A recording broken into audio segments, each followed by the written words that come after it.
I was always the smallest. If you're that serious about it, you got to do it on your own. I broke my collarbone in football my first camp.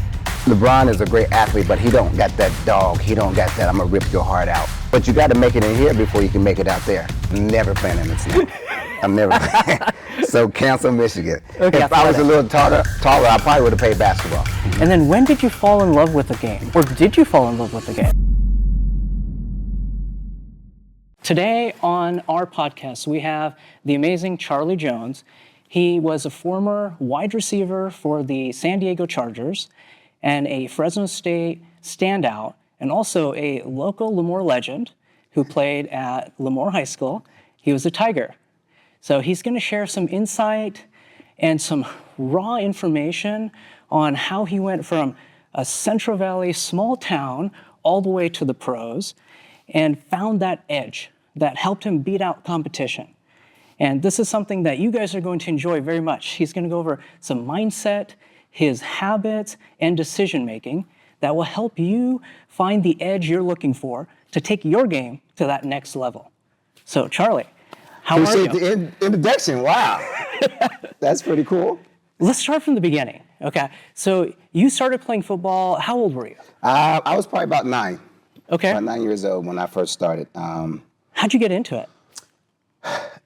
My parents, well, when I was in school, I had a lot of energy.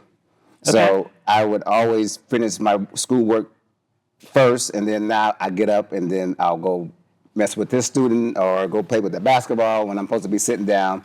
And so my parents was like, okay, how about we put him in sports to get some of that energy out so he can do better in school. So that's how I started. So it started from there. Yeah. Okay. Mm-hmm. And then when did you fall in love with the game? Or did you fall in love with the game? From day one. Oh, really? So my first sport was football, and I was able to go out and hit and tackle without getting in trouble. So I was like, okay, I can do this. So you naturally had speed? Yes. Okay. I was always the smallest. I started school a year early, just because of my birth date. Okay. And so I was always the smallest. I was a tiny guy, but I was fast, and I like to hit. Yeah. So how tall are you now, if you don't mind me asking? My buddies, they tease me and say 5'8", but I'm 5'9". I think I grew a little bit. Okay. Oh, those people are aging backwards. Wait, so you're 5'9". Average wide receiver height's what, 6 foot now? Oh yeah, these guys are 6'2". So how'd you're young, you're fast. How'd you compete with some of the height? With speed and quickness. Okay. Speed and quickness, and then understanding the playbook. I always knew the playbook like the back of my hand, so I know exactly where to go on whatever defense that they threw at us. So how did you, because that's a big skill, right? Yes. We have a lot of athletes who might be naturally gifted, but they don't have that visual memory component where they can remember plays. Right. So how did you go about developing that system for you to remember plays and truly understand how to incorporate that in your game? Well, I'm a visual learner. Okay. So even though our coaches, they realized, all of my coaches through my whole career, they realized I was a visual learner. So they might draw up something on the board or talk to me about something, but they would always show me a video of it. Because this is exactly what I want to see, or this is what I'm trying to get out of this route. And they always show me a video of it, and then that way I can put that in my head, and that kind of stuck that way. Okay. But we do so much training and so much teaching, and we do, if we put in one play, well, we'll put that play in the summertime. Well, then we go over that play at least 1,000 times before we go out on the field, whether it's in film, whether it's just walking through it, maybe just, during practice, but it's so much repetition that it sticks. And I have to know also what the defense is doing. So when I'm doing that play, I got to know where I got to go, and I got to, if Ray Lewis is over here, I got to know exactly where Ray Lewis is doing. Right. Right? If he's going to be over here by the end of the play, if he's going to be rushing, because I got to go across the middle. I got to go to his territory. Right. So I better realize where he is. But there's always some type of adjustments. There's a lot going on. Right. So you got to know that play like the back of your hand. So knowing the plays will help you anticipate at least a little bit, and then you can make cognitive adjustments. Well, if you know what you're doing, then you can play. It's hard to play and think at the same time. That's why I try to tell these kids that I train. So I'm going to say it one more time, just because I think that's really good. It's hard to play and think at the same time. Right. Right. So you have to be able to make it an automatic process. Yes. How do you build something like that? Repetition. Repetition. Yeah. You got to go over and over and over and over. I tell kids all the time, I can run routes with my eyes closed. I know the distance. I know whether it's man-to-man, whether it's zone. I can close my eyes and actually run a route and get the right depth. Because being at the right depth is crucial as you grow up. You can get away with it a little more in high school, not getting to the right depth. But when you get to college, you got to be in the right depth because there's another receiver coming behind you. Maybe there's another receiver coming underneath you. So you need the spacing. So you got to know exactly where you got to go. So we'll get into the college part soon, but I wanted to take a step back. Let's put you back in Lemoore. You got your Tiger jersey on. Tell me a little bit about that experience and some of the habits you started creating in high school that helped you get to that higher level. Yes. So coming from Lemoore, like I said, I was always the youngest. So I have a brother. He's 2 years older than me, Tommy Jones, and then I have my cousin Lorenzo Neal. He's 2 years older. So I always followed them. Okay. And then I had an Uncle Larry Jones that played in the NFL. Oh. So he would always come back and teach us things. So I grasped a lot of stuff from them. Okay. And it was just, when we worked out together, I wasn't able to beat them at that time, but that was my goal. Right. My goal was to beat them, or to do the route, or to catch the ball, or to do whatever better than what they're doing. Right. Like I said, at that time, I wasn't able to, but that was my goal. Right. So you saw that level of competition, and you were trying to rise to that occasion. Yes. And constantly just learning from anything, anyone. And having people who have experience is like so key, such an advantage, right? Exactly, because we didn't have this. Right. We didn't have this type of stuff when I was playing, when I was growing up. And so it was just, you got to get out there on the field on your own, and you got to work your butt off. And luckily, I had some guys in my life that they worked harder than I worked. Yeah. So I'm trying to work harder than them. You had a really good example. Yes. Yeah. Yeah. So let's say if we take someone who doesn't have an example, doesn't have anyone in the family who's reached that level of caliber height, how would you recommend they try to seek out and motivate themselves to reach a higher level? Well, now with the internet, you can YouTube anything now. Yeah. So you got to be careful what you YouTube, because there's a lot of stuff that you can develop bad habits, but you can look on stuff now, and a lot of these kids, they're bigger, faster, stronger than my generation. So they got a lot of talent. So if they can put the work ethic to their build, right, they can be unstoppable. But to go on YouTube, or to get your buddies just to get out. Like, I was talking to one of my buddies the other day, like on Sundays, like after church, you would see all the basketball courts full. Yeah. Yeah. And you don't see that anymore. Oh, you don't? You don't see that. That's right. The kids don't get out and do stuff on their, because they're all on their phone, or they got video games to play. Oh, but I would tell a kid that if you don't have that resource, but most kids have phones now. You might have to do it on your own. If you're that serious about it, you got to do it on your own. Because everything's out there. Yep. Right. I mean, you could even listen to this podcast, right? Yeah. Gain insight from Charlie, and listen to other athletes giving their insight, and start picking up on that, and then just incorporating it into a habit or routine. Right. So if we go back to like a routine for you in high school, did you have like a specific routine, or was it just malleable where you just changed things as time went on? I changed things as time went on, but I worked extra on my own all the time. So we're talking about like the normal practice you have for high school. Right. That's not it. You're doing even more on top. Yes. I love, back in the day, we had foot ladders. That's just a ladder we made it out of rope or whatever. Okay. But is that on the ground or on the going up? ground? On the ground. Okay. And that's how I work my footwork. Yeah. That's And how you guys still do that today still, here, to this right? day. Oh yeah. Oh yeah. Just little things like that. We would go out. My brother and I go out and run routes. No quarterback. Yeah. You know, we just run routes. He'll play DB. Right. I run routes. He played DB. Right. You know, and vice versa. I play DB. He's running route. But we just working on our skills. Right. And we're out there for hours. Yeah. You know, and you know, if we get a quarterback out there, then we're out there all day because now we're paying. Right. Now it's competition. Now, yeah. Yeah. Yeah. Now you're motivated. Yeah. Now it gets serious. So let's talk mindset. Like mindset in high school. What was your mindset in high school? Was it just grind, or was there were you thinking about the game a little bit differently than your teammates? My mindset in high school was because I played every sport. Oh, okay, yeah. Let's talk about that. What other sports did you play? I played baseball, ran track, Wow. football, basketball.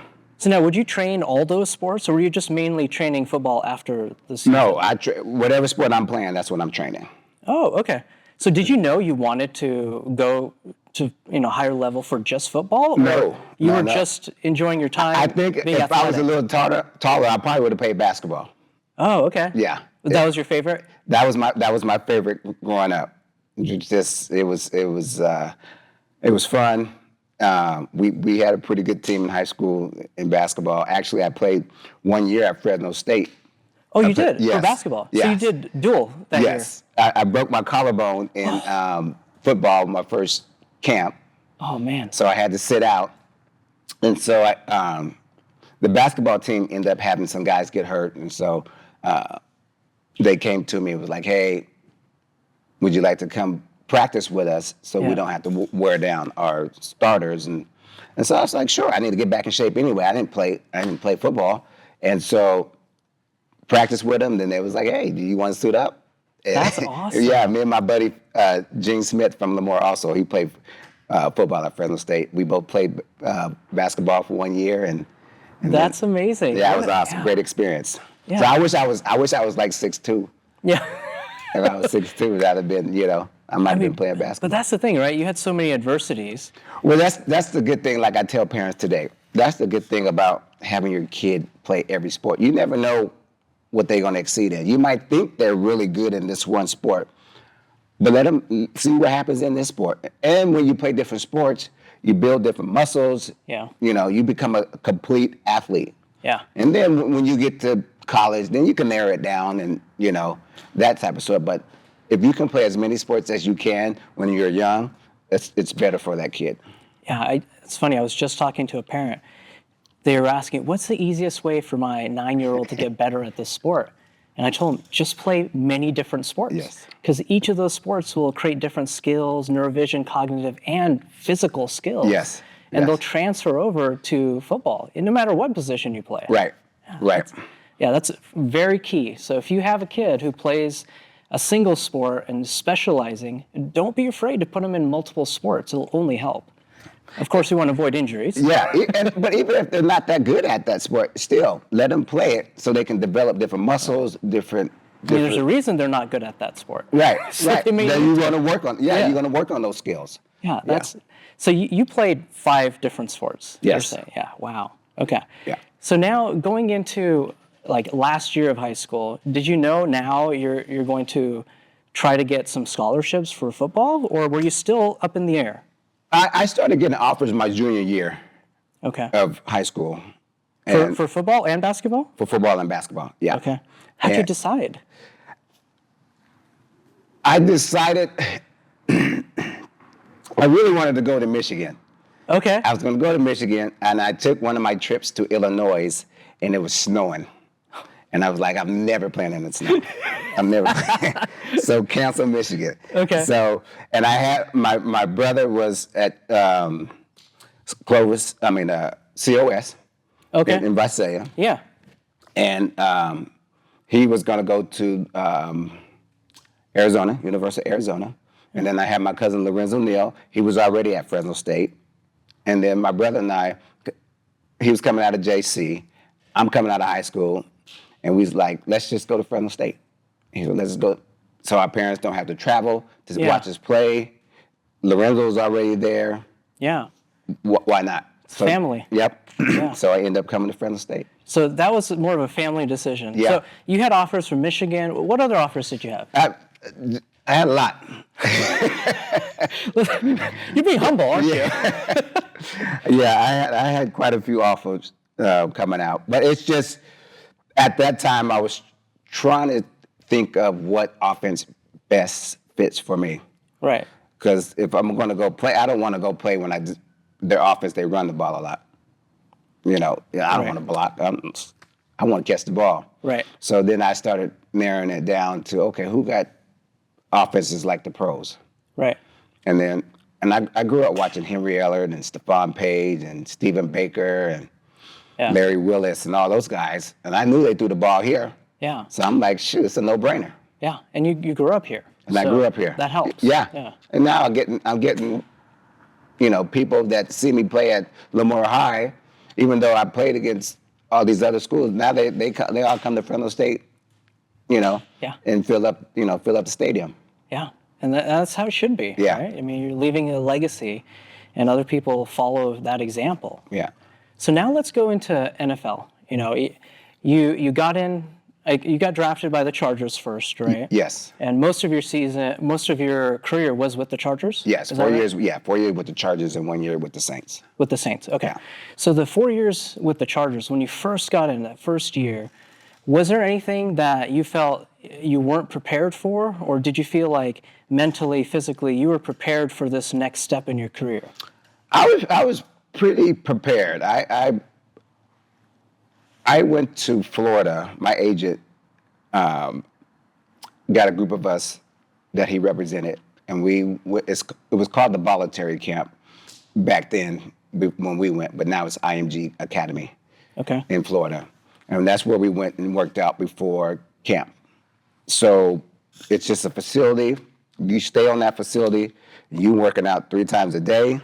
Wow. Yeah. This is preseason. This is before camp. Oh, even before camp. Before camp. Okay. This is working to get right for camp. Yeah. And it was cool because I got to work with other athletes from different schools and it was a mindset that, since I was always the smallest, I would never like to let anybody see me outworked. So I like to outwork everybody. If you're in my group, I'm outworking you. Right. And so, it's just one of those things that drove me. And then when leaving from there, I knew I was ready for camp. I'm like, camp can't be like what I just went through. Right. Working out 3 times a day with other people who are going to go professional or already professional. Yeah. Yeah, that's preparation. Yeah. Right? So morning time, we had the gym workout. Afternoon, we on the field. And then nighttime, we in the pool. Wow. Okay. So in the pool, what exercises were you doing? Or was that more recovery? No, that was workout. And for me, that was the toughest. Because I can't tread water. And I used to get kicked out every time. Because they were so mad at me. But I just, for some reason, I could not tread. And, part of the workout was, treading water for like 3 minutes or 5 minutes and, without touching the side or, and at that time, I was probably about 3% fat. So wow, it was just so hard. Yeah. And they were like, Charlie, get out. You're just messing up the drill. So give me an example. Like, what was the drill? Was it just a cardio-based drill? Yes. Yep. Okay. Cardio. Yep. Trying to reach that higher HRV? Yep. Yep. Okay. And most of the guys can do it. I just, for some reason, that was one of my weaknesses. So when we have people train, right, you want the training to be harder than the actual game. But how do you achieve that? How do you achieve it where the training is good enough to where you go into the game and you feel prepared? Yeah, when you're training, you gotta push your body to the limit. Not passing out. Right. But you know your body. And most trainers that train you, they know what your limit is. And it's just pushing to that limit. You gotta push. When you feel like you can't do one more rep, you gotta get 3 more reps out of that. Yeah. Somehow you got to dig in, Yeah. and it's mental. Right. I mean, it's like a big portion is mental. Yes, right? yes. So how do you work on that? How do you work on the mental? Like you had that dog in you, right? Yes. You're like, oh, I'm not going to let anyone outwork me. But how do you get someone who is like close to that, but not quite there yet, who doesn't have that? Or can you? Can you work on it? That part, you either have it or you don't. I always compare Michael Jordan or Kobe Bryant, they get that dog mentality, to LeBron James. LeBron is a great athlete, but he don't got that dog. He don't got that I'm gonna rip your heart out mentality. He don't got that mamba. You don't see it? I don't see it. He's great, but he has it's a different dog than Michael Jordan or Kobe. Okay. You can see it. You can see it on MJ's face. You can see it on Mike's face. Right. Whereas LeBron is more mental. Right. Calculated. Yes. He's going to do it.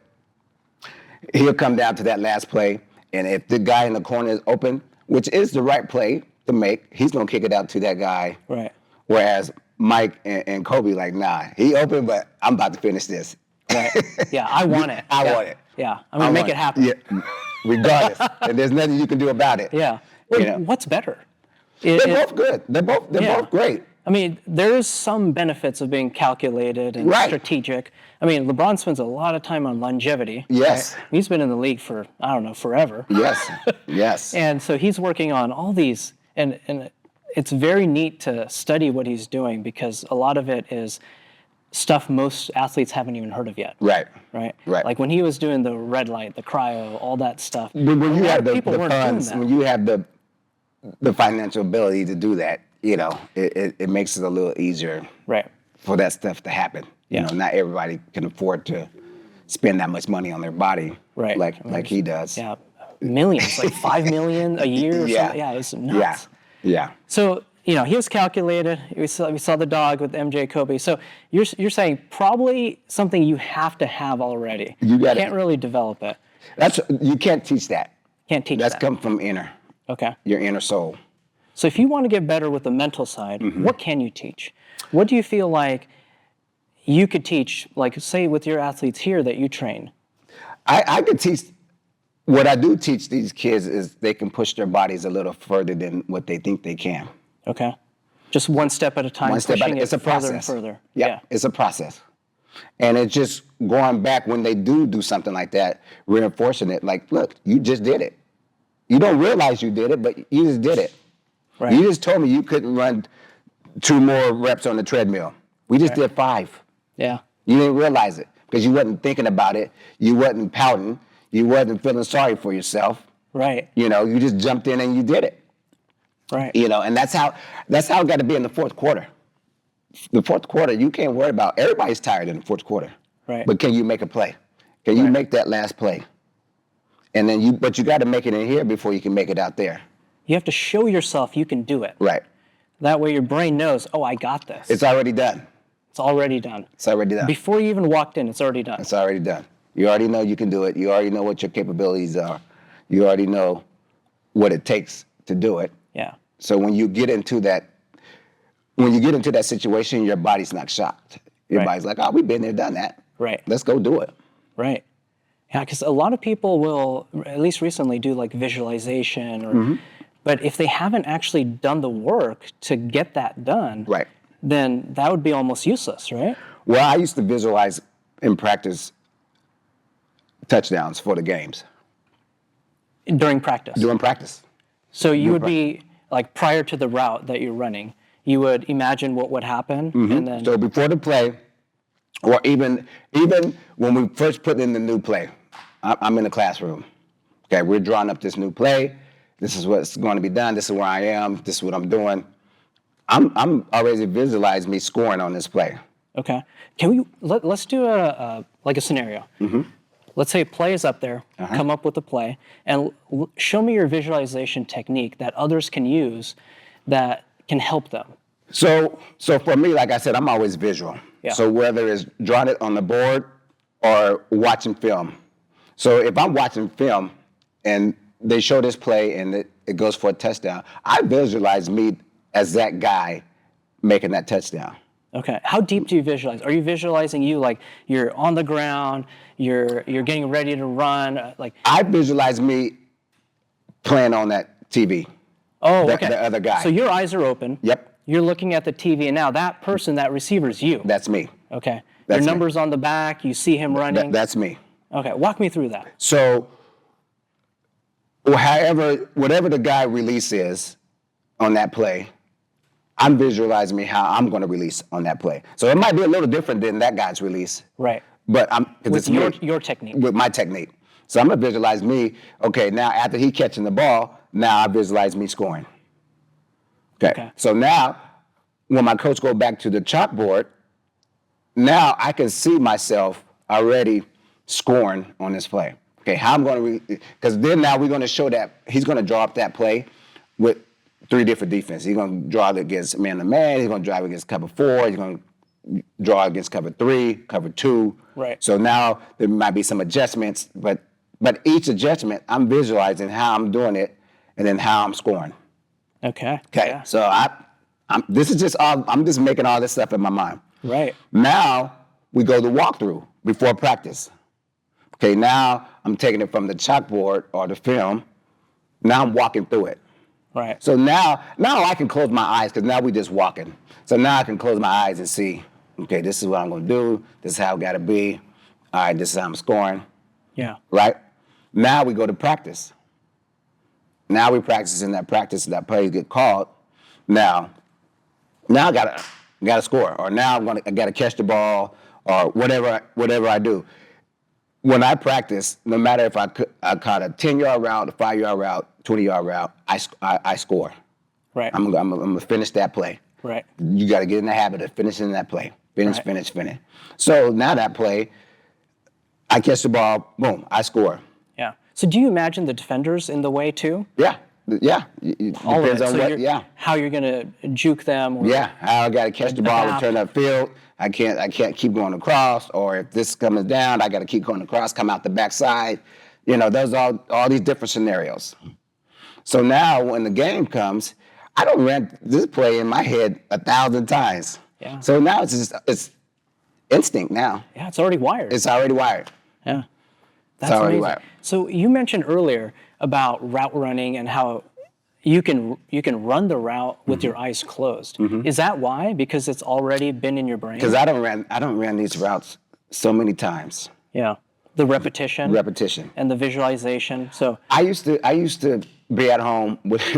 I remember this is when I was in high school, and my mom is walking down the hallway, and I'm going the opposite direction at the house, and I'm in socks, shorts, whatever, and my mom's walking toward me.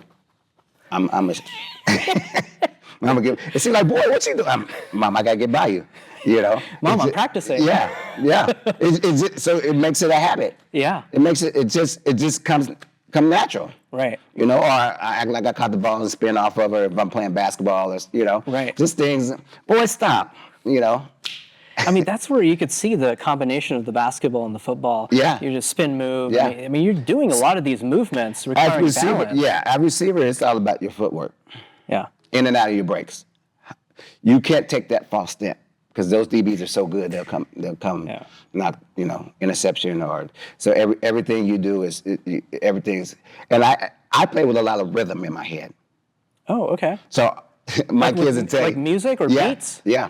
So my kids would tell you, the first thing when I get new kids, and I said, what position you play? Oh, I play receiver, I play DB, or I play quarterback. Can you dance? Oh. Can you dance? And we play music in here too. Yeah. So I got to see what type of. So if you're a receiver, you got to be able to dance. That helps. It helps. It helps a rhythm, because once you have that rhythm, I always tell them, especially like say we run a 12-yard curl route. You got to be out of that curl route in 2 to 3 steps. Yeah. If you hear that foot, that DB's already. It got to be. Right. And that's the rhythm. That's the rhythm. That's the rhythm you got to hear your feet. And it's so funny because you could be out I could play in the game. Yeah. I run a route. I can hear my feet. Even though it's so loud, I can hear my feet steps in my head. Because if I take a false step, I'm already cussing myself out in my head, like, God, damn it. So now, how I got to make up for this? Now adjust. Yes. Yeah. Now I got to adjust. But if I come out, boom, boom, and I'm out, I already tell him, I got him. Right. Because the ball's already in. I got it. There's nothing he can do. Yeah. So this is the type of stuff I'm saying in my head while the ball is coming. Right. So for someone who doesn't have natural rhythm, like let's say they are not super proprioceptive, meaning they can't feel their feet, body that well, and we need that rhythm to be a good route runner. Yeah. How would we develop that rhythm? How do you do it here? Foot ladder. That's that foot ladder. Okay. We're gonna work foot ladder to death. So foot ladder, and that's just the alternating back and forth, but In then and out. with music? No. No. No. I just want you to get understanding in your mind what your feet should do. Okay. How everything. Getting that awareness of this is what my feet are doing. Yes. And getting that Because the feet. Your really. feet, because your feet, your hands, your eyes, and your mind, they all play. All got to be in sync. Right.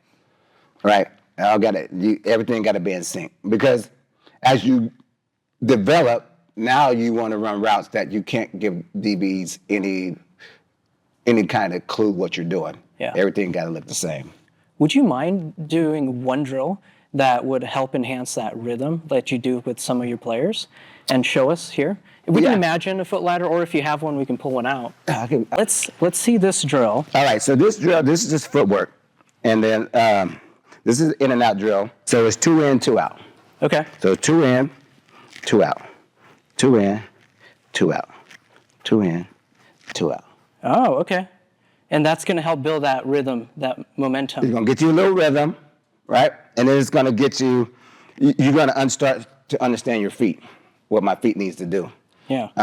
And then what I see in kids, like if they don't get really good rhythm, they just get their upper bodies all off. But then I just say, okay, let's slow down. And I have kids that just start off you just start off slow.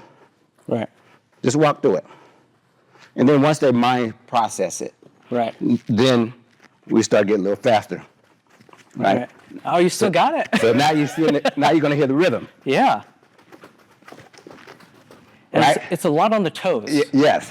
Okay. Right? It's just like when we're coming out of a route, if my quarterback's this way, when I come out of my route, my curl route, I'm going to take that step and it just boom, coming out here. So I'm just trying to get them to understand that's just part of it. Right. That's that foundation. Yes. Basic. Right. So with the foot ladder, now they'll be more square, but then we have 10 of these in a row. So now I'm having them going in and out, all the way out. Right. Going through the whole section. Coming sideways. We're working every angle on our foot, on our feet. So that's the basic. Yeah. That's foundational. And this you can take it to the park, backyard. Yeah. You don't have to go, just get you a little square. Yeah. That's all you need, huh? That's it. So you don't even need to have I guess you don't even need to have a foot ladder per se. No, you can get in the dirt and just draw a square. Just draw a square. You can do it anywhere. Right? Yeah. And then if you're in the sand or in the dirt, I would tell, so some of my kids, I said, if you step on it, it's not a big deal. Okay. Right? But if you're in the sand, don't step on the line, because now you're going to erase the line. Okay. So you're going to have to pick your feet up. Right. You're gonna have to judge the distance a little bit. Great workout in the sand. I used to take my son to the beach. Yeah. Like a lot of my receivers, I'll take a bucket of, I have a big bucket of rice. Okay. And I'll put regular sized bucket. Yeah. So there's a penny in there. There's a marble. There's and they're just hidden in the rice. Yeah. So now you got to dig your fingers and you got to get in there and find those items. Okay. So now that's going to strengthen up your fingers, because everything you do, you're going to catch with your fingertips. Yeah. You see a lot of guys catch like this. No, you want those fingertips. Right. Catch and tuck. So, and eyes, I always tell my receivers, catch with your eyes. What does that mean? What does it mean to catch with your eyes? So you have, what do you need? I was going to say that ball don't have it. But you can do, I can use this ball. Okay. So Catch with your eyes. So when that ball is coming, you got to find this ball and you got to find this lace as it's spinning. So you catch that lace. So now you're catching it. Now you catch it with our eyes. So now you see it here. Now you got to tuck it here. Okay. So when you look at the ball, you're not looking at the whole ball. You're looking at the lace. I'm trying to find this lace. Yeah. So when that's spinning. So if I find that lace, that means I'm concentrating on this ball. Yeah. Right. So seeing the lace, you could see the spin. More accurate because a smaller target, smaller miss. And what other benefit of the lace? Is it because the higher contrast, it's a white background, or it's a white it's just, target? You want focus. Because you hear a lot of times, well, the guy took his eye off the ball. Boom. Right? Yeah. Because he didn't catch it with his eyes. Yeah. He's trying to get upfield, or he see this DB come in. Or, so to avoid that, you want to find this lace, catch it here. In practice, you want to catch it and tuck it with your eyes. Obviously, in the games, you're going to catch it and tuck it, but now your eyes are up. So your eyes stay locked in to the laces until you catch it, and then you can go and then tuck it in. You know, catch and naturally. tuck. Yep. Yeah. Automatic. It should be catch, tuck. Now my eyes goes wherever. Yeah. So start foundationally, right, with the feet. The feet needs to be first, and then the eyes, and then the proprioception with the fingers. I like that the sand drills you were mentioning. Can we go back to the sand drills? Sure. What other sand drills do you do? It depends on where you are. Because like if you have a hill that's sandy, oh, that's great. Oh, okay. Oh, yeah. That'll burn. Yeah, that's... You could do that. You didn't want to put that in here, huh? Oh, I would love to put that in here. Yeah. Yeah. But you can run routes in the sand. Okay. And you do everything barefooted. So bare feet, you could feel your feet more. Yes, but you got to be able to bring your feet up out the sand. Okay. And is that? I'm assuming that's hard. Yes. Right? Yeah. So versus running like this? Right. Did you train a lot in sand? No. Is that just because we don't have a lot of sand here? I couldn't afford to go to the beaches or anything like that. So. What about San Diego? I mean, San Diego has a bunch of beaches. Did you ever do that there? No, I didn't. I'm not a big beach guy. Okay. But we had so many treadmills and stuff. Now I can run hills on the tread. Would you do it barefooted or with? No, I would do with my shoes on. And okay. What drills would you recommend barefooted? Would it be mostly the sand stuff? Sand stuff, yeah. Okay. Yep. I mean, when I was in grade school and I played flag football, I played barefooted. Really? Yeah. In games or just practice? No, in games. Really? Yeah. Was everyone else too? No, everybody else in tennis shoes. Wow. Wait, so everyone else is playing tennis shoes. Why were you playing barefooted? I just felt faster on the grass with no shoes. Wow. That's interesting. Mm-hmm. Yeah. That's interesting, yeah. It reminds me of some soccer team, World Cup, India national tournament. The last time India made it to a soccer World Cup, they played barefoot, and they refused to wear shoes, and they got kicked out. That was the last time they made it in a World Cup series for soccer. Yeah. So that's interesting. There's a lot of benefit, right, in feeling feet. Mm-hmm. So would you recommend like younger kids start training barefooted until they figure out? If they're in their backyard or at the park, yeah, you don't have to put in. Do you feel faster still with barefoot than with some of the nice cleats that we have out now? Well, now when I got into college, when I got into college, I started wearing soccer cleats because the other cleats was too heavy. Okay. So those soccer cleats are light being barefooted. That's the only thing is if you get stepped on, oh man, whew. Yeah. Toenails fall off. Yeah, because they don't. But they're so light now. Yeah. They're so light. So it's just like running it's almost barefoot. like being barefoot. Yeah. So you've had a lot of injuries, right? How'd you get through a lot of those? So we had the collarbone. What other injuries have you had? I ended up retiring because I dislocated my hip. So that's what took you out. Yeah. Oh man. What other injuries? So that one was the worst. Yeah. You had your collarbone back in high school. Broken finger. We played in Tokyo one time, and they had a turf, but I didn't. They told me this later, but their turf, their building that they use turf, they do all kind of stuff in that building. Yeah. So it wasn't just a football field. Right. It wasn't meant just for football. Right. And I dove for the ball, and then all of this skin just came up. So I just thought it was a rug burn. Yeah. Didn't think anything of it. Did you still have scar tissue there? Yeah. Yeah, as I was looking at it, Well, it still looks like there's some there. Well, when I got back to San Diego, it was like a melon. Oh, man. Got infected. So they had to scrub it every day. Or they was thinking about if it got too infected, taking my leg off. What year was that? That was my rookie year. Your rookie year? Yeah. Wow.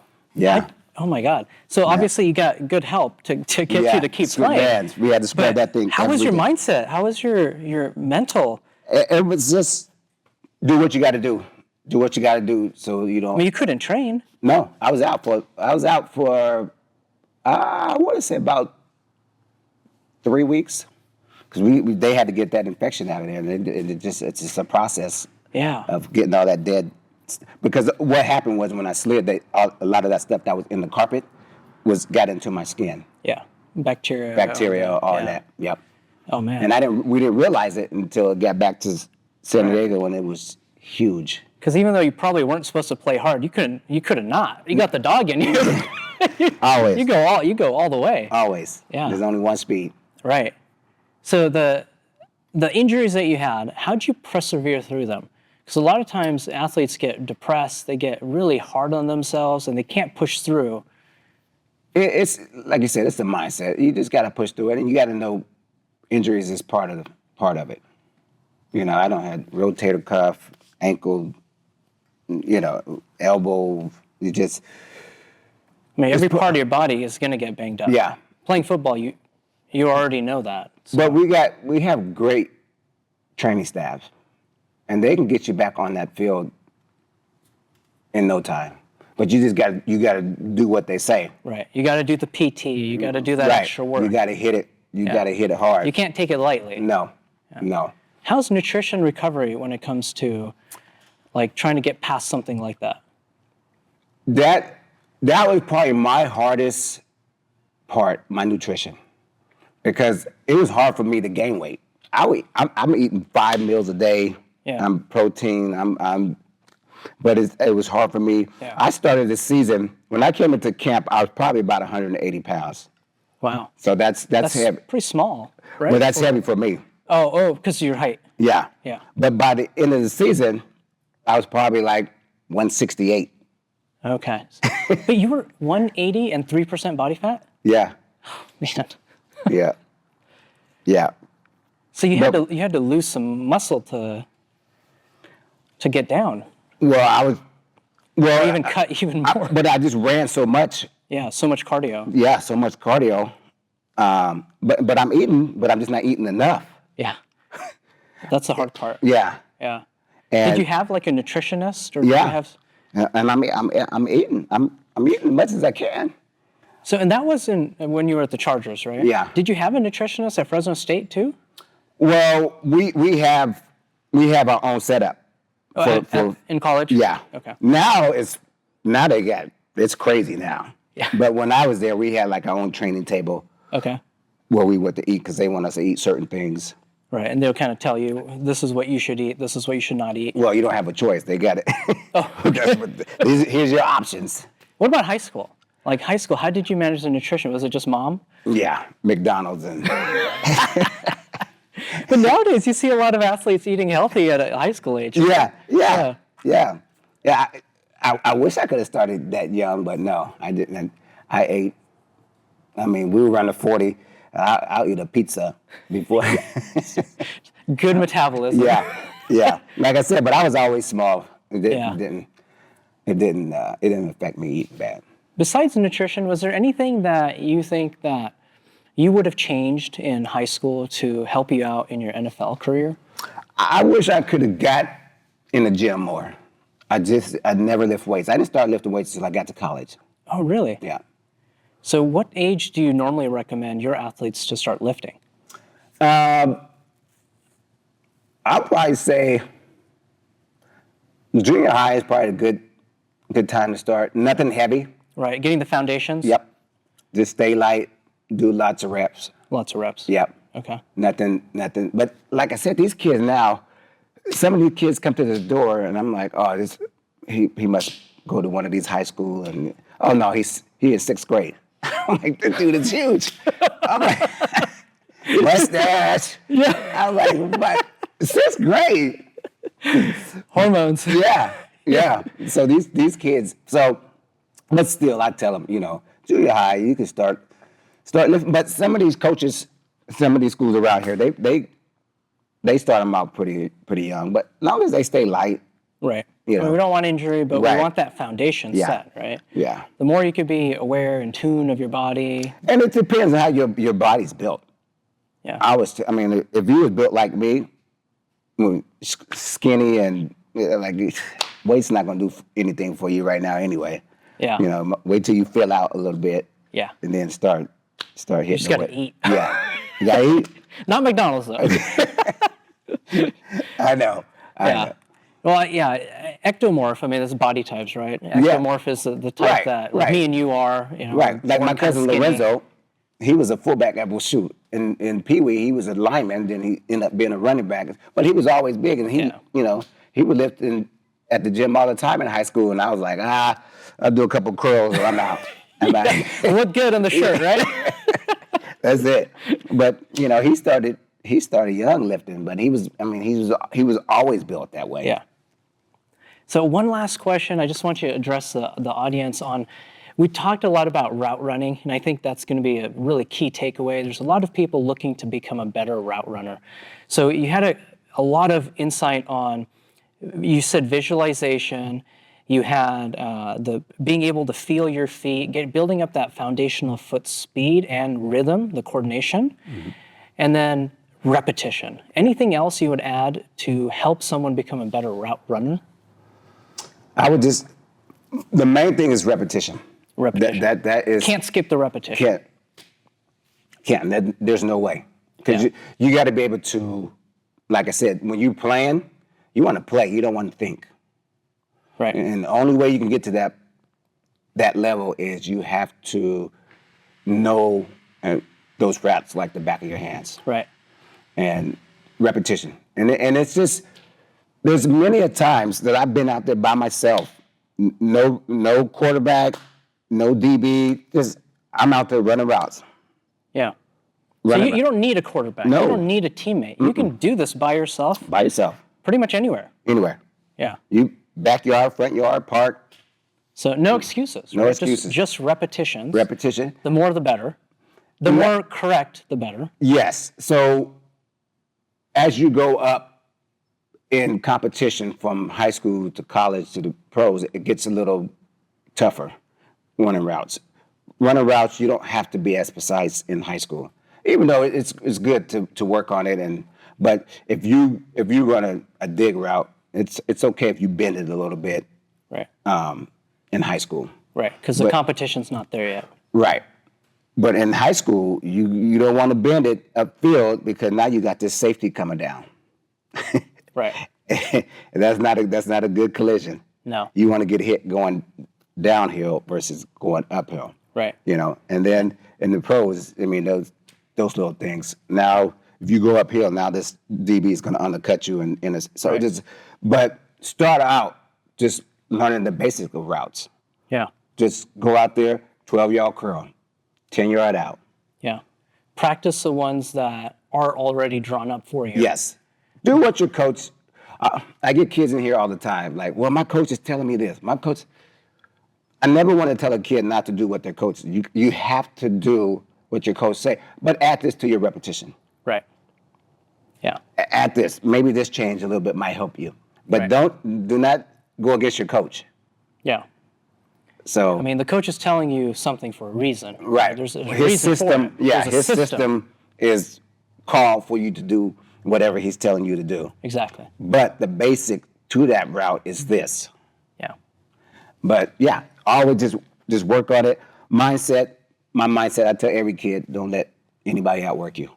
Yeah. Now you fighting against yourself. You're not fighting against anybody else. Now you fighting against yourself. Right. So you against you. You against you. Yeah. It's like golf. That's another podcast. right? Right? So many mentally, you so mentally up and down right. on one hole. It's just one hole. Just one shot. Forget the hole. Just one shot, right? And that's the same thing with any sport. Right. With any sport. One step at a time. Yes. Just get 1% better each time. I think we get away nowadays with the internet and everything. We get away from the basics. Yeah. I see all these receivers, they're doing all this stuff, which is great. But bring it all the way back to the basics. Yeah. That still works. Yeah, you need the foundation before you do some of the fancy Instagram or TikTok. Yes. Reels. Yes. So, I know I said last question, but one more quick segue. Do you feel there's a harm in doing some of the trends that are on TikTok or Instagram with route running that are maybe based more on being flashy versus foundational? Yeah. So it depends on what the kid's skills are. Because I see some of these kids, their skills are not there yet, and they're trying to do all this crazy stuff. Whereas other kids, they got it. Oh, yeah, that'll work for him. Right. But this kid that is having a hard time, somebody needs to bring him back to the basics. Yeah. And then once he gets the basics, and then he can evolve to doing something more advanced. Yeah. Or flashy. Right. And I see it all the time because some of these NFL guys do it, and then they're trying to teach this young kid to do it. But this guy been working on his craft his whole life. Yeah. So it makes it look easy, just like golf. Like Tiger makes it look easy. Oh, I can get up there and that's one leg, hobbling, right? still hitting it. But far. that game is so hard. But the time that he put into his craft, that's the same thing with these NFL guys. They don't put so much time into their craft. They're able to do that. Yeah, I mean, some of these guys are starting to play age 4 or 5. Yeah, that's a little too much. Yeah. I mean, we have some of our athletes, patients that we see in our office. I mean, mom, dads, we're starting football. I don't mind if it's flag football. It's flag football. Yeah, but some of these kids were playing tackle football like at 5 and 6. Okay. Yeah, I'm like they out here with these big huge helmets on. Yeah. Oh God. Concussions. Yeah. Right. I'm like, don't do that. Don't do that. Flag football, fun. Go grab the flag all day long. Yeah. But build a foundation before we jump into flashy things. Yeah. It's just like basketball. These guys want to do the Euro step and make a layup. Yeah. How about we start with the layup, right? Just make the layup first. Yeah. Proper step, right fundamental. Right. Now they want to do curry and dribble behind the back and step back and do a 3. How about just simple 3? Just knock it. Curry's next level. Right? Square your feet, your knees, your shoulders, follow through. Yeah. Let's work on that first. Yeah. Then you can do all the other stuff. Right. And that's why I tell these kids coming in here, we'll start from fundamentals, and as you develop, then you can add to your game. Yeah. But basic is key and always going to be key. Yeah. So fundamentals, reps, visualization, and then more reps. Yes. Right? Yes. I mean, that's the key. That's simple as that. Yeah. If people wanted to reach out to you and get training with you in this gym, what's the best way they can contact you? You can go on our website, One Way Speed. You can go on there, check it out, see what we do. You're able to sign up and everything on there. So if you have any questions, there's a phone number on there. Call. And hope to see you here one day. Yeah. And your partner also was a charger too, right? Yeah, Kevin Swain. He's the owner of all this. He started this out of his garage, and this is, God blessed us, and then we're building and building and building. So we're having a lot of fun with it. And he's a great guy, and he knows this stuff. All this is his baby.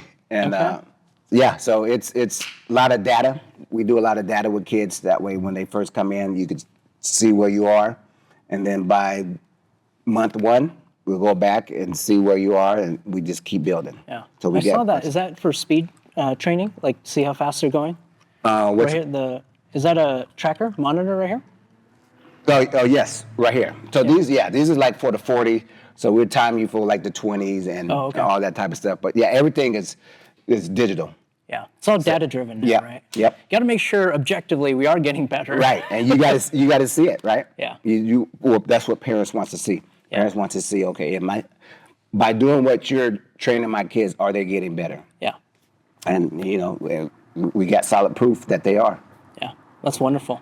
Appreciate it. Thank you. Appreciate you, Doc. Yeah. Always much success with this. I think this is an awesome thing.